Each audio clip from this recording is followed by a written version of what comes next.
Well, hey, here we go again. Number 2, episode 2 of Leeman and Green. What was it called? Oh yeah, Change Management Unplugged. What are we going to speak about? What are we going to speak about this week or this time? 70%, mate. 70%. 70%. All right. Before we start, can I just show a few slides to provide some context? Of course you can. Good idea, mate. Good idea. What I'm going to do is obviously get these slides up, and I hope they are visible, because if they're not, they should be, because I had problems last time, if I remember, didn't I? Did, but I can see those, mate. For some reason. Okay. All right. So, first of all, I've got to credit most of the information to Dr. David Wilkinson, who's the editor of the Oxford Review briefings, because he produced a video a while back now, and I've taken some extracts from that, okay, just to sort of provide context. So first of all, the first mention of 70% was supposedly by John Cotter in his Leading Change. He said, what he actually said was, a few of these corporate change efforts have been very successful, a few have been utter failures, most fall somewhere in between. No mention of 70%, okay? The next most quoted source was Hammer and Champney, and they said, sadly, we must report that despite the success stories described in previous chapters, many companies that begin re-engineering don't succeed at it. Our, wait for it, unscientific estimate is that as many as 50 to 70% of the organizations that undertake a re-engineering effort do not achieve the dramatic results they intend to. Okay. This is Atkill and Keller, consultants at McKinsey, famous McKinsey. Okay, in 2008, they actually they did a survey of 3,199 executives around the world. Yeah, and they found, as Cotter did, well, wait a minute, Cotter didn't. Okay, that only one transformation in 3 succeed. Do you? Okay. They did the survey, and this is the actual results of the survey. Forget the bit at the bottom. I thought I just had to sort of add that in. But the results of the survey came out as extremely successful, 4.8%, very successful, 30.51%, somewhat successful, 48.96%, and not successful at all, 5.87%. Where is the 70%? Can you see it? No. No. Okay. Forbes, a kind of a follow my leader, follow the sheep to McKinsey. And I'm just going to go through these pretty quickly, because all of these from 2017 to 2020, I think, all mention either 70% or McKinsey. For goodness sake, that it's non-existent. Okay, but the worst of all, in my consideration, is that a guy from McKinsey and Company, and I'll come on to who it is in a minute, actually said the academic research is really clear that when corporations launch transformations, roughly 70% fail. There is, and yeah, okay, I'm going to say it there. I'm going to put my reputation on the line now. As far as I know, there is no academic research that has ever been done that has come up with a figure of 70%. Never. So, Mr. Harry Robinson, senior partner from McKinsey, you say, yeah, you say the academic research is really clear. Yeah, okay. Give me the evidence now. Give us the evidence of where that academic research is, please. And then we can forever put this figure to rest. And just finally, just to sort of counter the 70%, I got this information from a nice young lady at Capterra who's part of Gartner. And they did a response, they did a survey from a small select group of IT PMs and PMO leads for a conference session. And they came up with this. How successful was the last high impact project you managed? Completely successful, 52%. Moderately successful, 45%. Moderately unsuccessful, 3%, etc., etc. So 50, 90, 97% were either completely successful or moderately successful. Yeah. That kind of is the context I was talking about. Just let me stop sharing. And now we can talk about the 70%. And well, I'm just going to hand over to you because I've said enough so far, and let you and let you. Okay, thanks, matey. I think the thing for me with this, and what really frustrates me, really annoys me, really gets on my goat, it grizzles my grizzle, it is the fact that young people or people coming into our industry, right, who are enthusiastic, think, wow, change management, it looks amazing, I'd like to get involved with this, I'd like to know more. And what's the first thing they want to do? They want to engage with people on LinkedIn or other sites and go, oh, I read this is great. And they'll put something out there completely innocent, right? Thinking I'll engage with people. And then, you know, a couple of old people like us who've been around the block go, what are you talking about? Don't mention that, it's a load of rubbish. And I know I'm guilty of it as well. Sometimes I've jumped in and it must be incredibly disheartening, but it's because big companies like that post these false statistics and they just don't understand the damage that does. That is my biggest gripe, because I just feel for people who are inexperienced, who rely on this kind of thing that they're reading, because it's not just you don't just read it once. I mean, the amount of posts you and I have commented on where some penguin has mentioned the 70%, you know, and we're like, oh, for God's sake. So, you know, I just think unreal statistics, there should be a law against them. I mean, what kind of gets up my nose, probably similar to you, is the fact that, you know, they do post it blindly. They are just like, it's following sheep. Yeah. And just because someone many years ago said, oh, McKinsey said 70%, they say, oh, that must be right, we'll just post it. The other thing that gets up my nose is the people that use it to sell their services. Don't be like the 70%. Use whoever you want to call yourself. A good one. Use us and we'll make you one of the 30%. What a load of bullshit. Sorry. This is really right. Gets on my. It is absolute bull, and it really aggravates me. I mean, a few years ago, I went through this campaign, a bit like our good friend, whatever his name is. What's his name? That's doing the bank campaign at the moment. Which one? Closing account. What's his name? Oh, Nigel Farage. Yeah, he's heading this big campaign, and I did this a couple of years ago, and for a while I didn't see many 70% posts, and I thought, "Ooh, that seems to be having an effect." So I stopped. But I've got loads of information, so I stopped, and all of a sudden it started creeping in and in and in and in again, and twice I've called people out, and twice they blocked me. Because I called them out about the 70%. I know, and I've been blocked.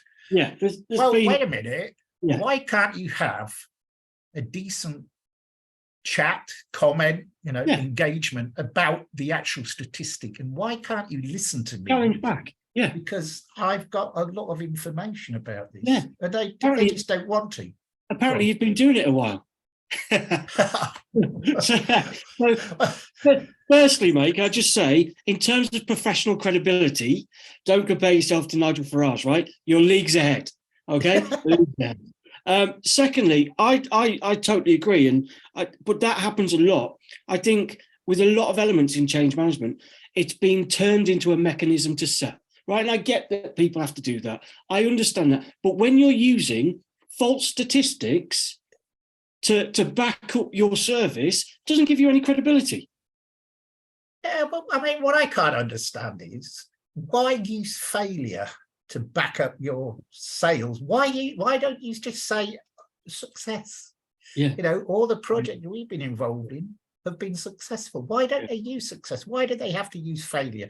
The brain is wired for negativity anyway. And, Exactly. you know, and probably that's the way they see it, but they don't understand why. I don't understand, sorry, why they still have to use it. You know, I've kind of given up, although I haven't seen many 70% posts just recently, but I've kind of given up now answering it because you get frustrated. You know, you try and give a sensible answer, you give them the statistics, you give them the information, you point them in the right direction, and they don't do anything. Yeah. No, I mean, I recently called somebody out and they said, and I said, why don't you just stop using it? They said, because I don't want to. What? You don't want to? Yeah, but you're talking bull. Yeah, the percentage is bull. Yeah. So, you know, what you're selling is equally bull. Yeah. Right? Yeah. So, the issue of success and failure is quite a difficult one because of the different types of projects and the different types of measurements, etc., etc. And one of the things is that you know, we can't measure success and failure in a standard way so we can compare benchmark results. Yeah, because every project has some different aspect of success and failure, or how we succeed in their business case, if they've got a business case. While on that subject, the PMI said a lot of organizations don't actually have a business case before they start the project. So how the hell do they measure success? Anyway, so you know, so the business case is the start of your measuring success. And we slightly sort of diversifying here, but it's important because it's still, you know, 70% is about success and failure. And one of the problems is that you start a project. If you get a business case, you've got a business case there. The business case has your KPIs, your success factors, or your business benefits in there. Okay. And you extract them and you put together a business benefits profile, etc., and you start looking at this and making sure that everything's on track and so forth. And then the project changes for some reason. Yeah. But what happens? People just carry on and on and on with the project.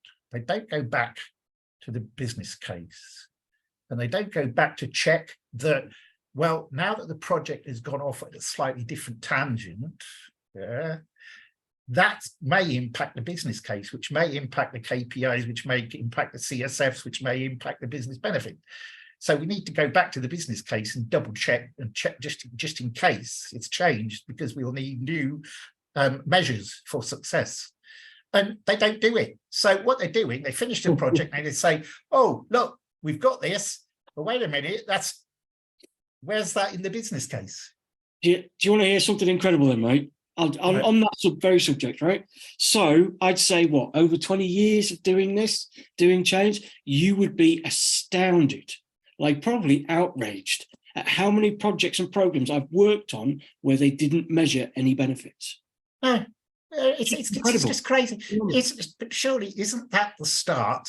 Isn't that the start of your project? That is the reason you're doing your project. Why are we doing it? Because when we implement this, we're going to get these benefits. Yeah. But I've been involved in projects that haven't had a business case and benefits and stuff, and I did, you know, okay, I was on the contract market, so I was happy just to carry on and do what they wanted me to do. Yeah. But it's just a bit frustrating where you can't say, we've achieved that, we've achieved that, we've achieved that. It's just so frustrating. It's unbelievable. So, you know, again, but it's trying to convince people that don't just focus on failure, focus on success. Surely being successful is better than saying, you know, they failed and come and use us and we'll make sure. I agree. You I agree. can't. Have we got time, mate? Just for me to. Yeah. We've got 50 minutes yet. Oh, fantastic! Quick anecdote. So, not so long ago on LinkedIn, and it's around statistics, so it's the same theme. So I saw somebody put some statistics about change management. I can't remember specifically what they were, but it's like 90% of something means something, and I was like, that seems a bit strange. Where did that come from? And I saw another colleague of ours commented and said, "Oh, these are fantastic things. Could you show me the evidence behind it, the science, as you would do?" Right? I always do, as you know. Show me the money. Yeah. Exactly. But do you know what this person wrote back? And I have to say, to this day, I'm absolutely gobsmacked. This person went, "Well, I didn't really do any science, but I've been working in the industry for quite a while. It just felt right." What? Yeah. They put stats that just felt right. I mean, and they call themselves a change manager. Yeah. They should be hung, drawn, and quartered. Yeah, I put it felt right. That's like me saying, I don't know, I want to wear my slippers to the shop because they feel nice. It doesn't make any sense. It was just balmy. I looked at it, I was horrified, I moved on. I thought I'm not even going to dignify that with a response because it'd be one of those that just. These are probably one of these people that call themselves a change management expert and has probably had about a couple of years of experience. I don't know. Obviously, this is just me guessing. They've had a couple of years experience and think they know everything about change management and decide just to slap some statistics down. Every time I produce the results of a survey or anything like that, I've got all the statistics, the statistics. If anyone ever wants to challenge me about what I have in my surveys that I do, I can send them. I can send them a link to whatever. I can send them the spreadsheet. I can send them everything. Yeah, because it's about being honest and truthful. Absolutely. And if you're not honest and truthful, don't call yourself a change manager. Don't be a change manager. Don't put a load of crap out there that you call, verified statistics and stuff like that. It's just absolutely wrong. But people do it, as you just explained. Go on, sorry. So I was going to say, do you know what, mate? Our industry is a beautiful, wonderful industry. I love it. I absolutely love working in change with people. It's brilliant. But we already face enough challenges with misconceptions about what we do to then have industries and people quoting false statistics does not help our cause one iota. Yeah. How do you get over it? How do you actually get you can call them out? Okay. I was going to say drinking alcohol, but that's probably not as I've done, but I've been blocked. Yeah. I don't care if I've been blocked, because if somebody can't see, and I called them out politely, nothing nasty or anything. I said, can you please show me the evidence of what you say about 70% is not quite true because of this, that, and the other. And all of a sudden, luckily, I tell you what I do now.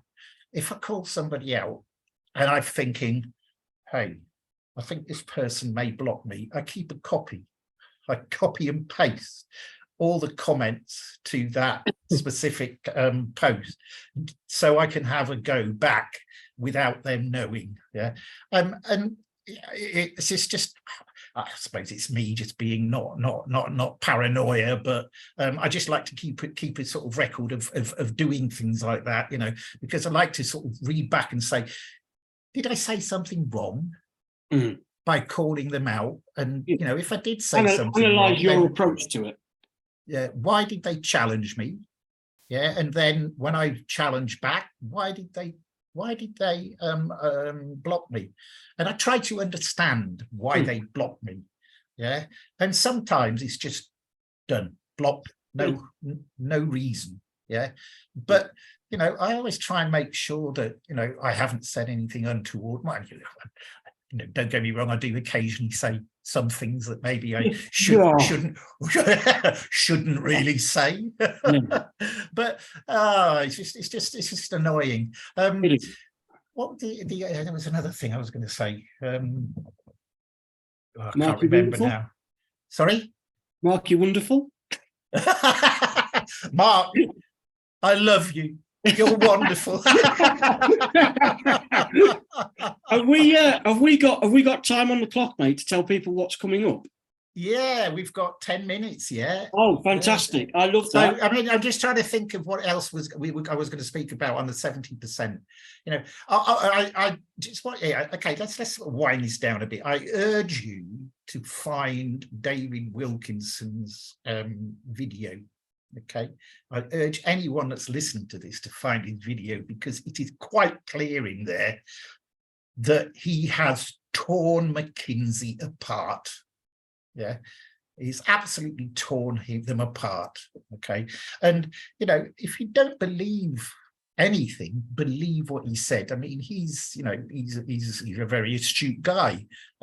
So believe what he said. I do. You know, if you want me to send you a link to, you know, what he's found out, then just let me know and I'll send a link. And any other 70% stuff. I mean, I got loads of it. You know, it was like again, going back to the Nigel Farage. It was like a Nigel Farage thing. You know, I've got to sort this out. You know, it is my what's the word I'm looking for? It is my whatever. Your mission and driver. Mission driver, my calling, if you want, like change, like you said, change was a calling, 70% was a calling, just like PM and CM is a calling. Oh yeah.